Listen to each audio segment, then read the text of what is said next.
Audio 1. પુસ્તકનું નામ રામનું ચરિત્ર આપણો પ્રેરણા સ્ત્રોત. લેખક પંડિત શ્રી રામ શર્મા આચાર્ય. રામનું ચરિત્ર આપણો પ્રેરણા સ્ત્રોત. ગાયત્રી મંત્ર મારી સાથે સાથે. ઓમ ભૂર્ભુવઃ સ્વાહ તત્સવિતુર્વરેણ્યં ભર્ગો દેવસ્ય ધીમહિ ધિયો યો નઃ પ્રચોદયાત. દેવીઓ, ભાઈઓ, થોડા સમય પહેલા જન્માષ્ટમીના પર્વ પ્રસંગે અમે આપને એમ બતાવ્યું હતું કે ભગવાન પોતાની લીલાના માધ્યમથી કેવી રીતે વ્યક્તિ, પરિવાર અને સમાજ નિર્માણનું પોતાનું લક્ષ્ય પૂરું કરે છે. અમારું લક્ષ્ય ધ્રુવની જેમ સ્પષ્ટ છે. અમે વ્યક્તિ નિર્માણની વાત કરવા માંગીએ છીએ. પરિવારનું સ્તર જેનો નાશ થઈ ગયો છે તેનો વિકાસ કરવા માંગીએ છીએ. અમે વ્યક્તિ અને સમાજની વચ્ચેની કડીની સ્થાપના કરવા માંગીએ છીએ જેનું નામ છે પરિવાર. આમાંથી જ હીરા, મોતી, ઝવેરાત નીકળે છે. તે આજે ઘસાઈ ગયું છે. તેને અમે બરાબર કરવા માંગીએ છીએ. પરિવારને અમારે શિક્ષિત કરવો છે, સંસ્કારિત કરવો છે. બાળક જ્યારે માના ગર્ભમાં હોય છે ત્યારથી માંડીને 3 વર્ષ સુધી, જ્યાં સુધી તે થોડોક મોટો ન થાય ત્યાં સુધી તેનું 80% શિક્ષણ પૂરું થઈ જાય છે. ભાવના, સંવેદનાના સંદર્ભમાં તે બધું શીખી જાય છે. જો આપ 5 વર્ષના બાળક બની જાઓ તો મારી સમજ મુજબ આપના સંસ્કારને જાગૃત કરવાનો સમય 1 વર્ષ 9 મહિના પહેલા જ પૂરો થઈ ગયો હતો. બાળપણ જ સંસ્કારનો મહત્વપૂર્ણ સમય છે.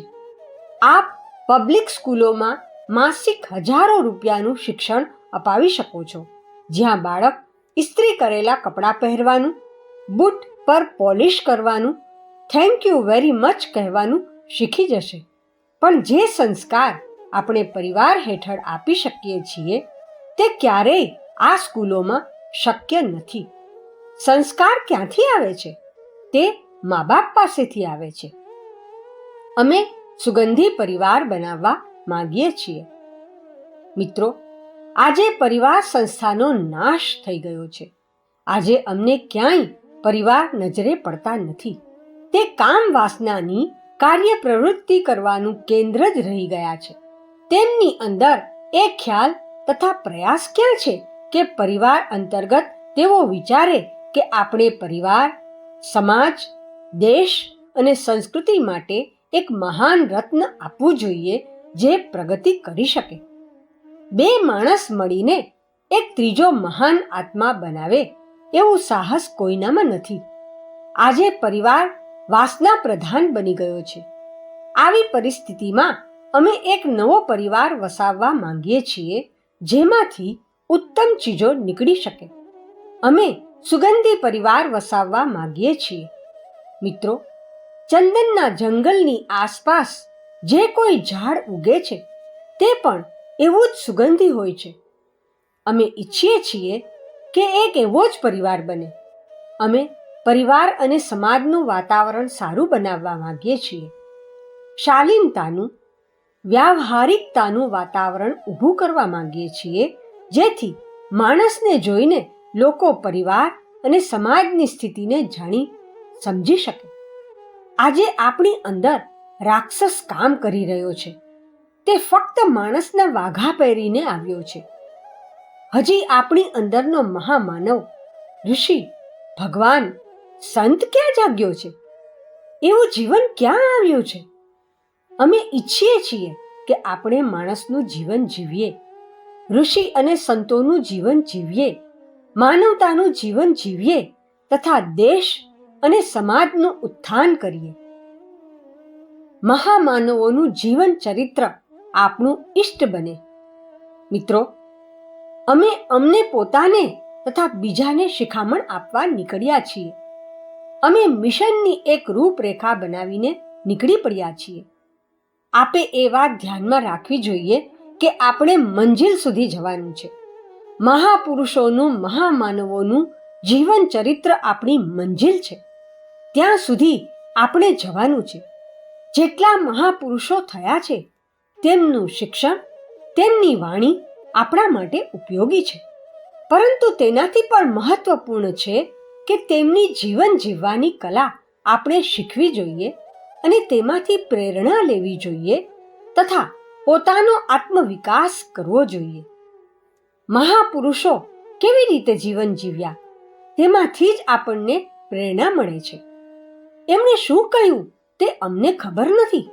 જો આપણે જીવનભર બકવાસ કરતા કરતા મરી જઈએ તો પણ તેનો કોઈ પ્રભાવ સમાજ પર પડશે નહીં, કારણ કે આપણે જે કહેવા માંગીએ છીએ તે સિદ્ધાંતોનો સમાવેશ આપણે આપણા જીવનમાં કર્યો નથી. આ કારણે તેની કોઈ અસર પડવાની નથી. આપણા મહાપુરુષો અવતારોની કથાઓ એટલા માટે મહત્વપૂર્ણ છે કે તેમની વાણી તથા કર્મમાં કોઈ અંતર ન હતું. મન, વાણી અને કર્મ જ્યારે એક જગ્યાએ મળી જાય છે તો ત્રિવેણી સંગમ બની જાય છે. તે વખતે માણસ શક્તિપુંજ બની જાય છે, સાહસિક, તાકાતવાન બની જાય છે. તે સમયે તેની આંખોમાંથી તેજ નીકળે છે. તે વખતે તેનું વ્યક્તિત્વ મનુષ્યોની ઉપર છવાતું નજરે પડે છે તથા તે વ્યક્તિ સૂર્યની જેમ ચમકતી દેખાય છે. મન, વાણી અને કર્મમાં એકરૂપતાનો સમાવેશ જેનામાં થઈ જાય છે તેને આપણે ભગવાન, મહામાનવ, અવતાર, ઋષિ, સંત અને દેવતા કહીએ છીએ. તેમના ચરણોની આપણે વંદના કરીએ છીએ. તેમનામાંથી આપણે પ્રેરણા લઈએ છીએ. સમુદ્રમાં દીવાદાંડી હોય છે જે આવનારા વહાણોને દિશાની જાણકારી આપે છે. તેવી જ રીતે આ લોકો કરે છે તથા સમાજના ઉત્થાન માટે પ્રયત્નશીલ રહે છે. આપ પણ ભગવાન છો તથા અવતારી ચેતના છો. રામાયણમાં કહેવાયું છે, ઈશ્વર જીવ અંશ અવિનાશી. આથી આપ સૌ ભગવાનના અંશ છો. ધાર્મિક દ્રષ્ટાંત લોકોપયોગી પ્રેરણા આપે છે. મિત્રો, થોડા સમય પહેલા જન્માષ્ટમીના પ્રસંગે જ્યારે આપને જણાવ્યું હતું કે આપણે ઉપર કહેલી વાતો સમજવી જોઈએ તથા આ અવતારોના કથાનકો લઈને સમાજની વચ્ચે જઈને લોકોને પ્રેરણા આપવી જોઈએ, કારણ કે આપણો દેશ ગામડાઓથી ભરેલો છે. મોટા ભાગની વ્યક્તિઓ ઓછું ભણેલી ગણેલી છે. તેમને આપણે સરળ શબ્દોમાં સમજાવી શકીએ છીએ. આ કામગીરીમાં કથાનક બહુ ઉપયોગી સાબિત થઈ શકે છે. આ રીતે ધાર્મિક વિચારધારા દ્વારા જ આપણે લોકોને સમજાવી શકીએ છીએ. મહાત્મા ગાંધીએ પણ ધાર્મિક વિચારધારાને સાથે લીધી તથા પ્રાર્થનાને સ્થાન આપ્યું. રઘુપતિ રાઘવ રાજા રામ, પતિત પાવન સીતારામ. આ રીતે તેમણે રામ રાજ્યની આણ વર્તાવી. તેમણે ધર્મનો જય બોલાવ્યો. ધાર્મિક વિચારધારા સિવાય આ દેશની જનતાને આપણે કોઈ કામગીરી વિશે સમજાવી શકતા નથી. ધર્મ જ એકમાત્ર ધરી નવનિર્માણની. આપણે અહીંના લોકોને ફિઝિક્સ, સિવિક્સ, સોશિયોલોજી સમજાવી શકતા નથી. એ સમજાવવું ખૂબ જ મુશ્કેલ છે. આપણે ફક્ત ધર્મના આધારે જ સમજાવી શકીએ છીએ. ધર્મ આપણા જીવાત્માની ભૂખ છે. આ બંને પરિસ્થિતિઓ હિન્દુસ્તાનની ફિલોસોફી, દર્શન અનુસાર તથા અહીંની ખરાબ પરિસ્થિતિના હિસાબે આવશ્યક છે. પરિવારના લોકોને સંસ્કારવાન બનાવવા તથા સમાજના લોકોને શિખામણ આપવા બંને માટે ધર્મથી વધારે બીજું કોઈ સાધન નથી. આમાં આપણી કાર્ય પ્રવૃત્તિ તથા વ્યાખ્યાન બંનેનો તાલમેળ બેસાડવાનું પરમ આવશ્યક છે. ત્યારે જ આપણે તેનો પ્રભાવ બીજા પર પાડી શકીએ છીએ. મહાપુરુષો, સંતોએ આ જ રીત જીવનમાં અપનાવી, જેનો પ્રભાવ સમાજ દેશ અને સંસ્કૃતિ પર પડ્યો. શ્રી કૃષ્ણ ભગવાનના ગીતાના આખ્યાન કરતાં વધુ મહત્વપૂર્ણ એ જાણવાનું જરૂરી છે કે તેમનો વ્યવહાર અને કાર્ય કેવા હતા. આચાર્યજીને જોવાની સાથે સાંભળવાની સાથે આચાર્યજીના જીવનના 65 પાનાને પણ જોવા પડશે, વાંચવા પડશે. ત્યારે જ આપ આચાર્યશ્રીને સમજી શકો છો.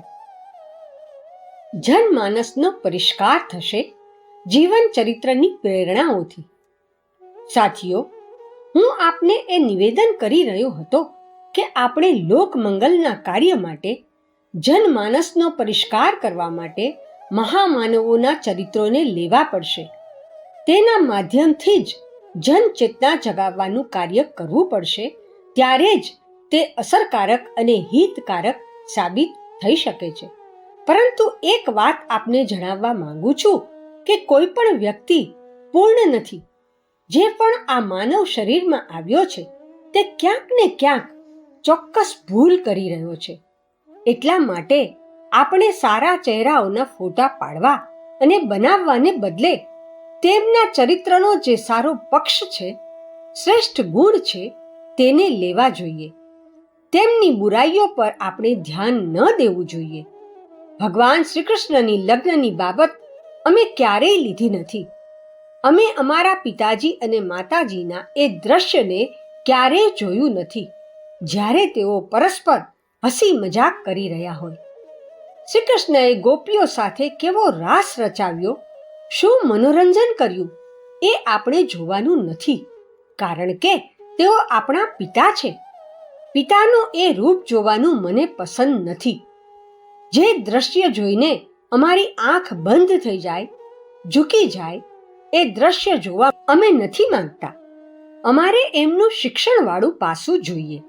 અમારે એમનું ચક્ર સુદર્શનવાળું પાસું જોઈએ. અમારે એમનું ગીતાનો ઉપદેશ સંભળાવતું પાસું જોઈએ, જેનાથી આપણે પ્રેરણા અને માર્ગદર્શન મેળવી શકીએ. મિત્રો, બીજું પાસું જે બતાવવા શીખવવા માંગુ છું તે રામાયણવાળું પાસું છે. તે ભગવાન રામ દ્વારા આપવામાં આવેલું શિક્ષણ છે, જે હું આપને બતાવવા માંગુ છું. રામાયણમાં રામનું જે શિક્ષણ છે, પ્રેરણા છે, તે બાજુ હું લોકોને ઘસડીને લઈ જવા માંગુ છું. હાથી અને ઘોડાને દોરડાથી બાંધીને ઘસડીને લઈ જાય છે. હું જન સામાન્યને, માનવ સમુદાયને પણ આ રીતે ઘસેડવા માંગુ છું. આનું દોરડું કયું હશે? મહામાનવોના જીવન ચરિત્ર જે હું આપને ભણાવવા માંગુ છું. વાલ્મીકી રામાયણનું આ પાસું જે અમારા ઉદ્દેશમાં કામ આવી શકે છે, તે પણ હું આપને ભણાવવા માંગુ છું.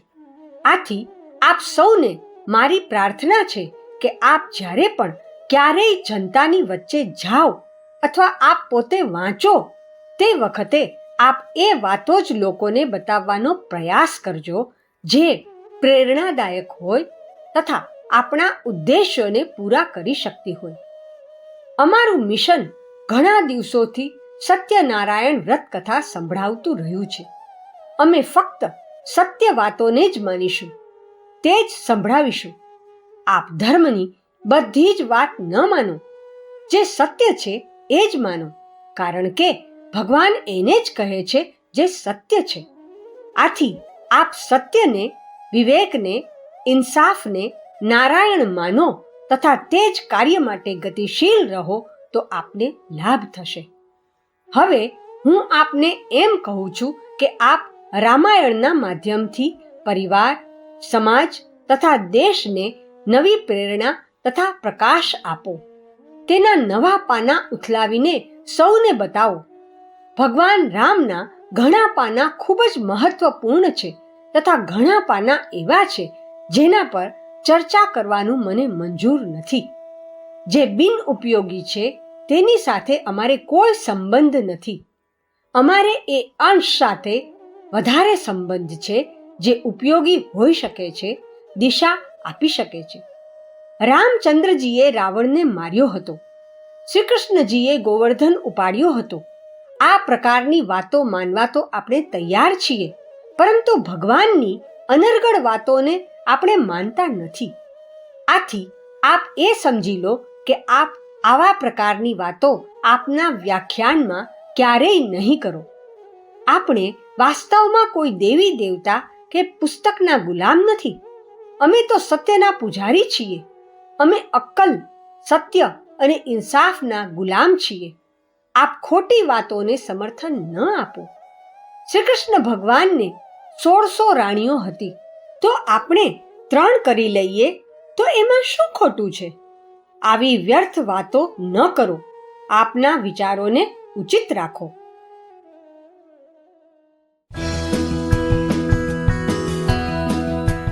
ઓડિયો 2. અમારા નવા રામાયણમાં છે પ્રેરણા માર્ગદર્શન. અમે આ જ ઉદ્દેશ્યથી એક નવા રામાયણનું સર્જન કર્યું છે, જેમાં ફક્ત કામની વાતોને જ અવકાશ છે. આમાં પ્રેરણા છે, માર્ગદર્શન છે. અમે ઈચ્છીએ છીએ કે આપ આ વાતો માનો, શિક્ષણ ગ્રહણ કરો તથા સમાજને રામાયણના માધ્યમથી આ વાતો જણાવો. જો આપ આ વાતો સમાજમાં બતાવવાનો પ્રયાસ કરશો તો પ્રબુદ્ધ વર્ગોમાં રામાયણ અંધવિશ્વાસ, મૂઢ માન્યતાઓ ફેલાવનાર ગ્રંથ બની જશે અને દુનિયાનો સત્યનાશ કરી નાખશે. શ્રી કૃષ્ણની એ વાત કે રૂકમણીનો ભાઈ તેના લગ્ન શ્રી કૃષ્ણ સાથે કરવા માંગતો ન હતો, પણ શ્રી કૃષ્ણ તેનું અપહરણ કરી ગયા અને બંનેએ લગ્ન કરી લીધા, આ વાત મને મંજૂર નથી. કોઈ છોકરીને આવી રીતે ભગાડી જવાનું ન્યાય સંગત નથી. આ ખોટી વાત મને મંજૂર નથી. આથી આપને સાવચેત કર્યા છે કે રામાયણની કથા કહેતી વખતે આ પ્રકારની વાતો ન કરો, જે નૈતિકતા પર આઘાત પહોંચાડે અને લોકોના વિચારોને ખોટા કરી દે. આથી આપે સાવધાન રહેવું જોઈએ. મિત્રો, ભૂલ દરેક માણસથી થઈ શકે છે. રામચંદ્રજીથી પણ થઈ શકે છે. શ્રી કૃષ્ણ ભગવાનથી પણ થઈ શકે છે. સાથીઓ, આપણે જાણતા નથી કે કોણ વિશ્વામિત્ર છે અને કોણ વિશ્વામિત્ર નથી. કેટલો અંશ તેમનો પૂજવા યોગ્ય છે, કેટલો નહીં, એ આપણે જાણતા નથી. આપણે તો સારા અંશની જરૂર છે, તેનું જ પૂજન કરીએ છીએ. આપણે તો એના સારા પાસાની જરૂર છે, તેની કુલીનતા અને દિશાઓ સાથે મતલબ છે. જો આ આપનો દ્રષ્ટિકોણ હશે તો આપ ગીતા, રામાયણ, ભાગવત સંભળાવી શકો છો અને પ્રેરણા આપી શકો છો. જો આ દ્રષ્ટિકોણ નહીં રાખો તો આપ આપનો ખુદનો પણ સત્યાનાશ કરશો તથા રામચંદ્રજી અને શ્રી કૃષ્ણજીનો પણ સત્યાનાશ કરશો. અમે ઈચ્છીએ છીએ કે આપની પોતાની દ્રષ્ટિ હોય. આપે આપની અક્કલ કોઈને વેચવી ન જોઈએ. અમે આપને શ્રી કૃષ્ણજીની કથા વિશે બતાવ્યું હતું. આજે હું આપને રામચંદ્રજીની કથા વિશે બતાવવા માંગુ છું કે આપે કેવી રીતે કથા કહેવી જોઈએ. સુસંતતિ કેવી રીતે? રામચંદ્રજીની કથા શ્રી કૃષ્ણ જેવી જ છે કે મનુ શત્રુપાએ તપ કર્યું હતું તો દશરથને ત્યાં રામ પુત્ર રૂપે જન્મ્યા. મિત્રો, તપ કરવાથી જ સારા અને સુસંસ્કારી બાળકો જન્મી શકે છે. જો સારા બાળકો જન્માવવા હોય તો આપે તપ કરવું પડશે. તપ કરવાનો અર્થ છે શારીરિક અને માનસિક ક્રિયાઓને બરાબર કરવી પડશે. આપ પોતે જ્યારે સંસ્કારવાન બનશો ત્યારે જ આપ સંસ્કારવાન બાળકો જન્માવી શકો છો. જો બીબું બરાબર ન હોય તો રમકડું કેવી રીતે સારું બની શકશે? એટલા માટે આપ ખુદને ગાળો. મિત્રો, યજ્ઞીય વાતાવરણમાં સંસ્કારવાન બાળકો જન્મે છે. એક કથા આવે છે કે દશરથજી દ્વારા યજ્ઞ કરવામાં આવ્યો હતો. ત્યાર પછી ચરુ ખીર વહેંચવામાં આવી હતી. તેનાથી 4 ભગવાન રામ, લક્ષ્મણ, ભરત અને શત્રુઘ્ન જન્મ્યા હતા. ગુરુજી, આપ હવન કરાવી શકો છો તથા મારી પત્નીને 2 બાળકો અપાવી શકો છો. બેટા, હું એવું કરી શકતો નથી. આપ પહેલા આપના પરિવારમાં આ પ્રકારનું ત્યાગમય વાતાવરણ બનાવો. જેવું દશરથને ત્યાં હતું તથા જેવું રામ, સીતા, લક્ષ્મણ, ઉર્મિલા વગેરેનું ત્યાગમય જીવન હતું, એવું વાતાવરણ આપના ઘર પરિવારનું હશે ત્યારે જ આ થઈ શકે છે. ઉર્મિલાનો ત્યાગ સીતા કરતાં વધારે હતો. જે ઘરમાં એવું વાતાવરણ હશે ત્યાં સંસ્કારવાન બાળકો જન્મ લેશે. રામચંદ્રજી અને ભરતજી દડો રમી રહ્યા હતા. ભરતજી રમવામાં નબળા હતા, પરંતુ રામચંદ્રજી તેમને વારંવાર જીતાડી દેતા હતા. પોતાનાથી નાનાની હિંમત અને આબરૂ વધારી દેવામાં જ મહાનતા છે. હારેલો માણસ જીતી જાય છે. રામચંદ્રજીએ ભરતને ગુલામ બનાવી દીધા. આખું જીવન તેઓ રામના ગુલામ રહ્યા. આ છે ભગવાનનો સ્વભાવ કે જે આપણા માટે પ્રેરણા લેવા જેવો અને આપવા જેવો છે. આવા જ ભગવાનને લોકો માને છે. આજે હલકા ભગવાનને કોઈ માનતું નથી. ભગવત તત્વનો મર્મ સમજો. એકવાર કૌશલ્યાજી રામચંદ્રજીને પારણામાં ઝુલાવી રહ્યા હતા. તે વખતે ભગવાને એ જ ગીતાવાળું જ્ઞાન આપ્યું કે ભગવાન માણસના રૂપમાં પણ હોઈ શકે છે. વિરાટ બ્રહ્મને, નિરાકારને કોણ જોઈ સમજી શકે છે? નિરાકાર ભગવાન તો ઊંચા વિચારોમાં છે, ભલાઈમાં છે. સાકાર માનવા હોય તો આખો સમાજ, આખા સમાજના લોકો જ ભગવાન છે. આજે લોકો પોતપોતાના ભગવાન માટે લડતા રહે છે. હિન્દુ, મુસ્લિમ, શીખ, ખ્રિસ્તીના ભગવાન એક છે. ભગવાન હિન્દુ, મુસ્લિમ બધા માટે હશે તો સફેદ રંગના જ હશે. તેમાં ફરક અમે અને તમે ઊભો કર્યો છે. સૂર્ય, ચંદ્ર જ્યારે એક જ હોઈ શકે છે તો ભગવાન બે કેવી રીતે હોઈ શકે? મંદિરમાં રાખેલા ભગવાન જડ છે. આપણે તેના દ્વારા આપણી ભાવનાને જાગૃત કરીએ છીએ. તેમાં કોઈ ચમત્કાર નથી. ચમત્કાર છે તો માણસની ભાવનામાં છે. તે તો કચરામાં, ગોબરમાં, લાકડીમાં, પથ્થરમાં બધામાં હોઈ શકે છે. આપ ભગવાનની પૂજા કરો છો તો ભગવાન વિશે જાણવાનો પણ પ્રયાસ કરો. ત્યારે જ આપને સાચી વાત ખબર પડશે. રામચંદ્રજીએ વિરાટ બ્રહ્મ વિશે કાકભૂષુંડી અને કૌશલ્યાને બતાવ્યું અને કહ્યું કે તેની સેવા કરવી એ જ ભગવાનની પૂજા છે. તે દરેક વ્યક્તિએ સમજવું જોઈએ. તપસ્વી જીવનની પ્રેરણા. ભગવાનના ભક્ત માટે હીરો તરાશવાનું આવશ્યક છે. એટલે કે પોતાની અંતઃચેતનાને પરિષ્કૃત કરવાનું આવશ્યક છે. તેના માટે તપ કરવું જરૂરી છે.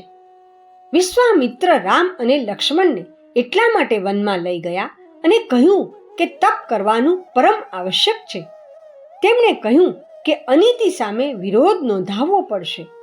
આદર્શ પદ્ધતિનું અવલંબન લેવું પડશે. સમાજને ઊંચો ઉઠાવવા માટે તપ કરવું પડશે.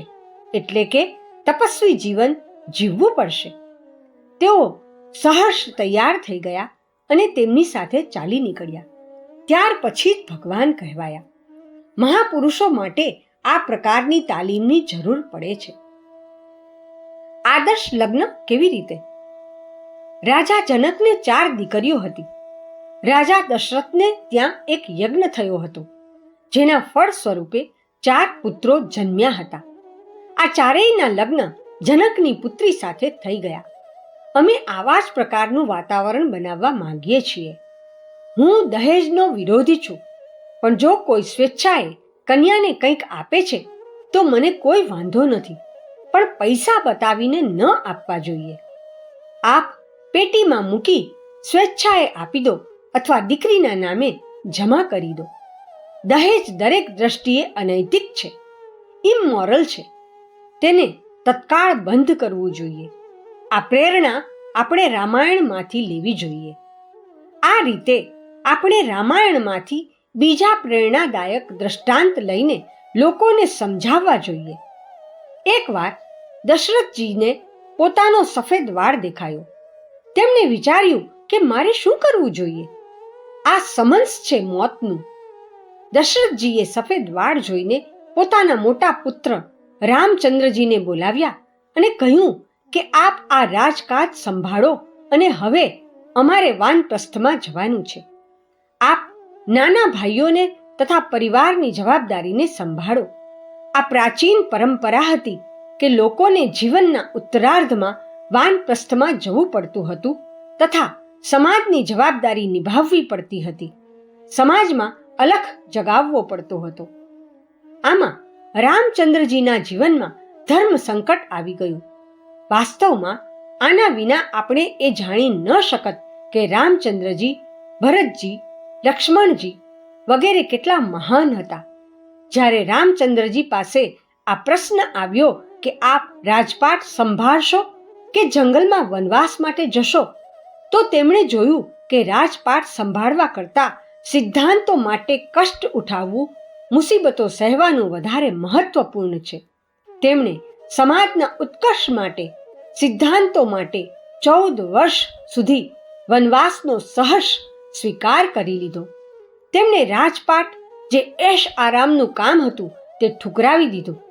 તેમણે ઋષિઓને હળવા મળવાને, રાક્ષસો સામે લડવાને તથા જંગલોમાં રહીને તપસ્વી જીવન જીવવાને વધારે મહત્વ આપ્યું અને વનવાસને સહર્ષ સ્વીકારી લીધો. તેમણે વિચાર્યું કે મારે એ જ કામ કરવા જોઈએ જેની ઋષિઓને જરૂર છે, દેશને, સંસ્કૃતિને જરૂર છે. ખેતીનું કામ ગમે તે કરી શકે છે. આપ સમાજમાં જાઓ અને સમાજની સેવા કરો. રામનો વનવાસ એટલા માટે. ભગવાન રામચંદ્રજીએ પણ સમાજની સેવા માટે વનવાસ જવાનું સ્વીકાર્યું. આ વનવાસ દરમિયાન તેમની સાથે એવી ઘટનાઓ બની જેના દ્વારા તેમને પ્રેમ, મુહબ્બત મળ્યા. તેમણે કોણ જાણે કેટલાય લોકોને દિશા આપી, પ્રેરણાઓ આપી. શબરીની ઘટના અમને યાદ આવે છે. તેઓ તેની પાસે પહોંચ્યા અને તેને કહ્યું કે અમે બહુ ભૂખ્યા છીએ. શબરીએ બોર ચાખી જોયા અને મીઠા મીઠા બોર તેમને ખવરાવતી ગઈ. શબરીએ રામને પૂછ્યું કે આપ એ જ રામ છો જેનો હું જપ કરું છું? હા, હું એ જ રામ છું. તેણે પૂછ્યું કે આપ અયોધ્યાથી અહીં શું કામ આવ્યા?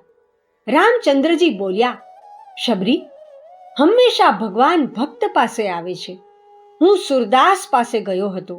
હું રાજા બલિ પાસે પણ ભીખ માંગવા ગયો હતો. સુદામાના પગ પણ મેં ધોયા હતા. મહર્ષિ ભૃગુએ મારા કાળજામાં લાત મારી હતી.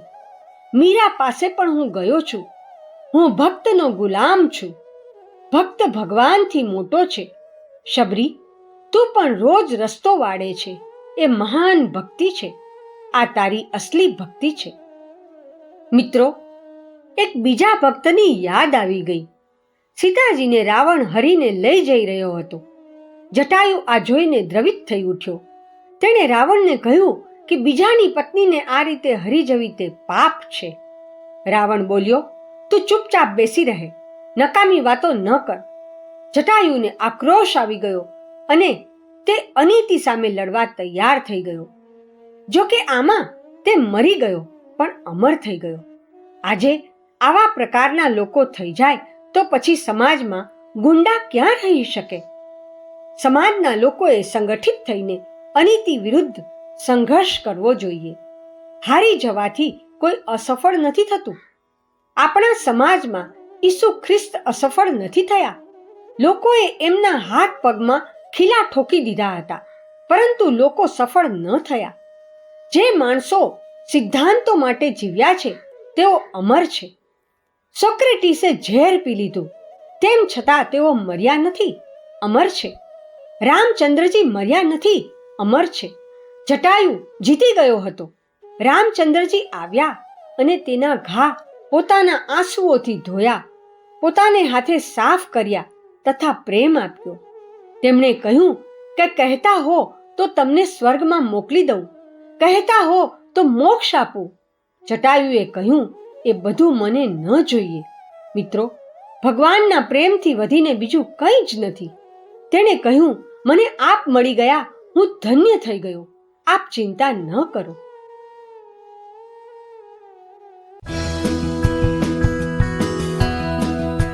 ઓડિયો 3. ભગવાનનો પ્રેમ કેવો હોય છે? ભગવાનનો પ્રેમ 3 રીતે હોય છે. પહેલી, ભગવાન જેને પ્રેમ કરે છે તેને સંત બનાવી દે છે. સંત એટલે શ્રેષ્ઠ માણસ, શ્રેષ્ઠ વિચારવાળા, શરીફ, સજ્જન માણસને શ્રેષ્ઠ કહે છે. તે અંતઃકરણને સંત બનાવી દે છે. બીજી, ભગવાન જેને પ્રેમ કરે છે તેને સુધારક બનાવી દે છે. તે પોતાને ખુદને ઘસતો માંજતો જાય છે તથા સમાજને ઊંચો ઉઠાવતો ચાલ્યો જાય છે. ત્રીજી, ભગવાન જેને પ્રેમ કરે છે તેને શહીદ બનાવી દે છે. શહીદ કે જેણે પોતાના વિશે વિચાર જ નથી કર્યો, સમાજની ખુશાલી માટે જેણે પોતાનું સર્વસ્વ અર્પણ કરી દીધું, જે શહીદ છે, જે દીપકની જેમ બળ્યો, બીજની જેમ ગળ્યો, તે શહીદ કહેવાય છે.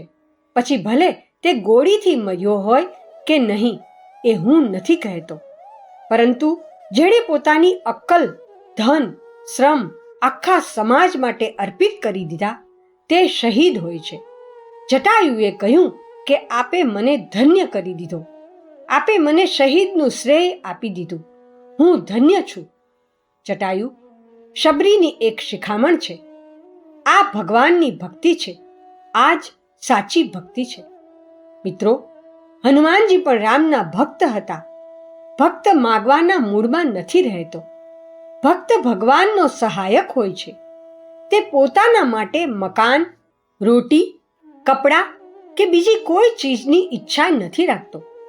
તેનું તો કોઈ પણ પરિસ્થિતિમાં ભગવાનને સહયોગ આપવાનું જ લક્ષ્ય હોય છે. તે પોતાનું આખું જીવન ભગવાન માટે અર્પિત કરી દે છે. હનુમાનજી આ પ્રકારના ભક્ત હતા. આજે તો ભક્તની ઓળખ છે રામ નામ જપના, પરાયા માલ અપના. મિત્રો, આ ભક્તિ નથી. આજે બગ ભગતોની ભરમાર છે જે માળાને જ સર્વસ્વ માની લે છે. ભક્ત એ છે જેનું ચરિત્ર અને વ્યક્તિત્વ મહાન હોય. સાથીઓ, હિરણ્યકશિપુ એ છે જેને ફક્ત રૂપિયા જ દેખાય છે, સોનું જ દેખાય છે, જ્ઞાન દેખાતું નથી. હિરણ્યાક્ષ જેની આંખોને ફક્ત સોનું જ દેખાય છે, એ બંને ભાઈઓ હતા. હિરણ્યકશિપુને નરસિંહ ભગવાને માર્યો હતો અને હિરણ્યાક્ષને વારાહ અવતારે માર્યો હતો. આજે મનુષ્ય આ જ સ્તરનો બની ગયો છે. આપ લોકોનું આજે આ જ સ્તર છે. આપની ભક્તિ નગણ્ય છે. રાવણ મોહમાં મરાયો અને સીતાજી લોભમાં ફસાઈ ગયા અને મુસીબત ઊભી કરી બેઠા. જે કોઈ વ્યક્તિ લોભ અને મોહમાં ફસાઈ જાય છે તે પણ આવી જ રીતે મરાય છે. લક્ષ્મણજીએ એક રેખા દોરી હતી. મિત્રો, જે કોઈ વ્યક્તિ પોતાની મર્યાદાને જાળવી રાખતી નથી તે આવી જ રીતે દુઃખી રહે છે. આપ નિયમો અને કાયદાનું પાલન કરો, એ આપણને રામાયણ બતાવે છે. ભક્તિ પણ, સંઘર્ષ પણ. રામાયણમાં ભક્તિ પણ ભરેલી પડી છે તથા સંઘર્ષ પણ ભરેલો પડ્યો છે. તેના કણે કણમાં દિવ્ય પ્રેરણાઓ ભરેલી છે. તેમાં તપ, સંઘર્ષ બંને ચીજો વિદ્યમાન છે. જેમાં ગુરુ ગોવિંદસિંહની જેમ એક હાથમાં માળા અને બીજા હાથમાં ભાલાની વાત બતાવવામાં આવી છે. બેટા, તારે માળાના રક્ષણ માટે એક હાથમાં ભાલો પણ પકડવો પડશે. રામચંદ્રજી ગુરુ વિશ્વામિત્રજી સાથે યજ્ઞના રક્ષણ માટે જંગલમાંથી પસાર થઈ રહ્યા હતા. રસ્તામાં તેમણે જોયું કે અહીં તો હાડકાનો ઢગલો પડ્યો છે.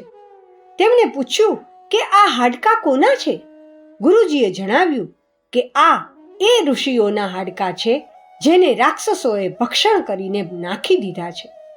આ જોઈ સાંભળીને અંદર આક્રોશ ભરાઈ આવ્યો અને તેમણે સંકલ્પ કર્યો, નિશ્ચરહીન કરો મહી, ભુજ ઉઠાઈ પ્રણ કિન્હ. જ્યારે આ રીતે મનમાં ક્રોધ આવે છે તો તે સંઘર્ષ માટે તૈયાર થઈ જાય છે. રામચંદ્રજી કહે છે કે જો કે તેઓ અમારા પૂર્વજો નથી, પરંતુ તેઓ મહાન વ્યક્તિ હતા જે સમાજ માટે જીવતા હતા. હું એમના માટે સંકલ્પ લઉં છું કે તેમના દુશ્મન એવા દુષ્ટ રાક્ષસોને ખતમ કરીશ તથા ધરતી પર સ્વર્ગનું વાતાવરણ બનાવીશ. સંઘ શક્તિનું મહત્વ. રામચંદ્રજી આગળ ચાલતા ગયા. તેમણે પોતાની સાથે રીછ વાનરોને લીધા. મિત્રો, સારા કામ માટે જન સહયોગની આવશ્યકતા રહે છે. એકલી વ્યક્તિ કોઈ મોટું કામ કરી શકતી નથી. શ્રી કૃષ્ણ ભગવાને પણ ગોપ બાળોનો સહયોગ લેવો પડ્યો. રામચંદ્રજીએ કહ્યું કે હું ભગવાન છું, શક્તિ છું અને હું એકલો જ રાવણને મારી શકું છું, પણ આ કાયદો નથી. આપણે જન સહયોગ લઈને કામ કરવું જોઈએ. આપ જનતાની શક્તિને લઈને સત્ય માટે આગળ વધો. કહેવાયું છે કે સત્યમેવ જયતે. સત્યમાં 1000 હાથીનું બળ હોય છે. નાના નાના રીછ વાનરોના સહયોગથી સમુદ્રમાં પુલ બંધાતો ગયો. મિત્રો, જ્યાં મનઃસ્થિતિ સારી હોય છે ત્યાં પરિસ્થિતિ પણ સારી હોય છે. એક ખિસકોલી આવી અને પોતાની રૂવાટીમાં માટી ભરીને નાખવા લાગી. તેનો શ્રમ જોઈને રીછ વાનરો સહિત રામચંદ્રજી ખૂબ પ્રસન્ન થયા. ખિસકોલીએ કહ્યું કે હું નાની છું તો શું થયું? હું પણ ભગવાનના કામમાં સહયોગ કરીશ તથા મારા સામર્થ્ય અનુસાર કાર્ય કરીશ. તેની દિલેરી જોઈને ભગવાન રામ ખૂબ પ્રસન્ન થયા. તેમણે તેને હથેળી પર મૂકી અને પોતાની આંગળીઓથી પંપાડી. સાંભળ્યું છે કે રામચંદ્રજી શ્યામ રંગના હતા. તેમની આંગળીઓ શ્યામ રંગની હતી. આથી તેના ઉપર કાળા રંગની રેખાઓ પડી ગઈ. અમે સાંભળ્યું છે કે એ રેખા આજ સુધી ખિસકોલીની પેઢીઓ પર પડેલી છે. મિત્રો, એ વાત સાચી છે કે ભગવાનના પ્રેમની નિશાની એ માણસ પર હોય છે જે પોતાને ત્યાગી, બલિદાની તરીકે આગળ કરીને એક આદર્શ પ્રસ્તુત કરે છે. જો આપ રાત દિવસ ભજન કીર્તન કરો છો, પરંતુ આપ નેક જીવન, આદર્શનું જીવન, લોકોને ઊંચા ઉઠાવવાનું જીવન જીવ્યા નથી, પોતાના વ્યક્તિત્વને ઊંચું નથી ઉઠાવ્યું, બીજાની સેવા નથી કરી, તો આપ ભગવાનનો પ્રેમ પામી શકતા નથી. રામાયણના પ્રત્યેક પાના મહત્વપૂર્ણ પ્રેરણાઓથી ભરેલા છે. રાવણ મરેલો હતો. લક્ષ્મણજીએ એમ પૂછ્યું કે રામચંદ્રજી, આપે તો કહ્યું હતું કે મેં એક તીર માર્યું છે, તો આના શરીરમાં 1000 કાણા કેવી રીતે પડી ગયા? રામચંદ્રજીએ કહ્યું કે હે લક્ષ્મણ, મેં તો તેને ફક્ત એક જ તીર માર્યું છે, પણ એ કાણા તેના પોતાના કર્મોનું ફળ છે. પાપ પોતાનામાં જ ફૂટી નીકળે છે. જો આપ પારો ખાઈ લો તો તે આપોઆપ ફૂટીને નીકળી જાય છે. તેવી રીતે પાપ આપોઆપ નીકળે છે. પાપ પોતે જ લોહી વહાવે છે, પોતે જ તબાહી લાવે છે. પાપનું પરિણામ અંતે આવ્યું. એક બીજા પ્રસંગ રામાયણમાં આવે છે કે રામચંદ્રજીની પત્ની સીતાજીને જ્યારે રાવણ હરી જવા માટે ગયો હતો તો ભિખારીનો વેશ લઈને ગયો હતો. ચોરની જેમ તે ત્યાં ગયો હતો. આવા પ્રકારની નિયત કે મનઃસ્થિતિ જ્યારે વ્યક્તિની થઈ જાય છે તો બધી દૈવી સંપદાઓ, રિદ્ધિ સિદ્ધિઓ પૂરી થઈ જાય છે.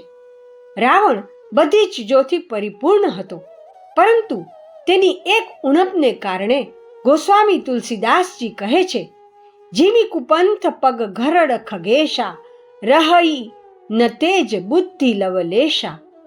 તેનું તેજ, બળ, ધન બધું સમાપ્ત થઈ ગયું. રાવણનો સત્યાનાશ થઈ ગયો.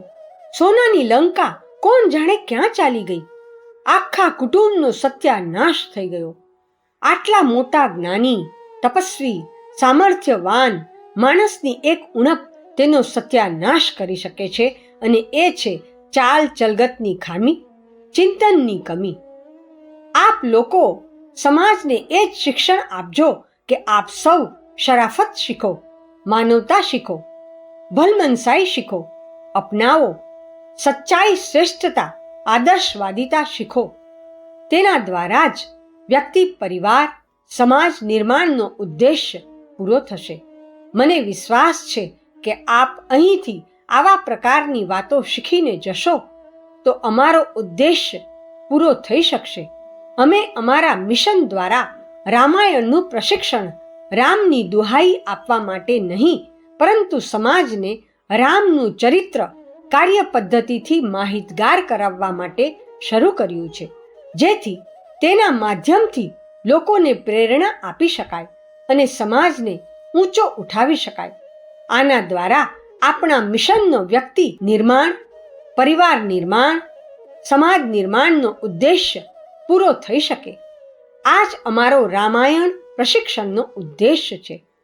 આશા છે કે આપ આને સમજી ગયા હશો તથા આ જ રીતે લોકોને સમજાવવાનો પ્રયાસ કરશો. આજની વાત સમાપ્ત. ઓમ શાંતિ.